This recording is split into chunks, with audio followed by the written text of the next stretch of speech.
अफगान दारुल-हुकूमत काबुल के guest house पर तालिबान जंगजुओं के एक हमले में 14 अफराद मारे गए हैं। ये गेस्ट हाउस गैर मुल्की मेहमानों के क़याम के लिए मारूफ था और हलाक शुदगान में 4 इंडियन, 1 अमरीकी शहरी और 2 हमलावर शामिल हैं। हमलावरों से मुकाबले और 50 के लगभग यरगमालियों को रिहा कराने में पुलिस को 5 घंटे लगे। भारतीय वज़ीर आज़म नरेंद्र मोदी 3 रोज़ा दौरे पर चीन पहुंचे हैं। तारीखी एतबार से एशिया के इन 2 बड़े मुल्कों के दरमियान ताल्लुकात सरहदी तनाज़ात के सबब कभी भी खुशगवार नहीं रहे। वज़ीर आज़म मोदी चीन के सदर शी जिनपिंग के साथ मुलाकात के बाद बीजिंग और शंघाई की राह लेंगे।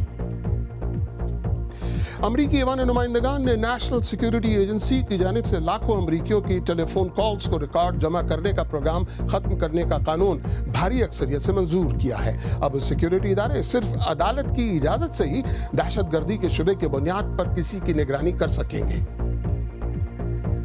ऑस्ट्रेलिया में महकमा ज़राअत के हुक्काम ने हॉलीवुड के सुपरस्टार जॉनी डेप को खबरदार किया है कि अगर वो अपने पालतू कुत्तों को फौरी तौर पर अमेरिका वापस न ले गए तो इन कुत्तों को ठिकाने लगा दिया जाएगा। हुक्काम के बकौल जॉनी डेप ज़राअती क़वानीन की खिलाफ वर्जी करते हुए इन कुत्तों को करंटीना में रखे बगैर मशहूर ज़माना गोल्ड कोस्ट पर वाक़ अपने घर ले गए थे।